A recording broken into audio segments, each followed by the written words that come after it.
Ayan o, 7 days na yung grass head ng na yan. Ano bang klaseng damo yan? Ito yung isa, medyo manipis pa. Ito makapal o, ha? Tabihin natin.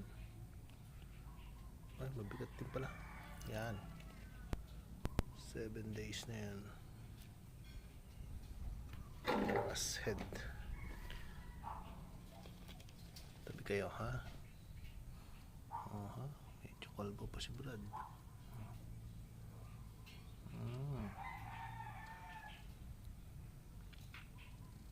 Manipis pa siya. Grass head.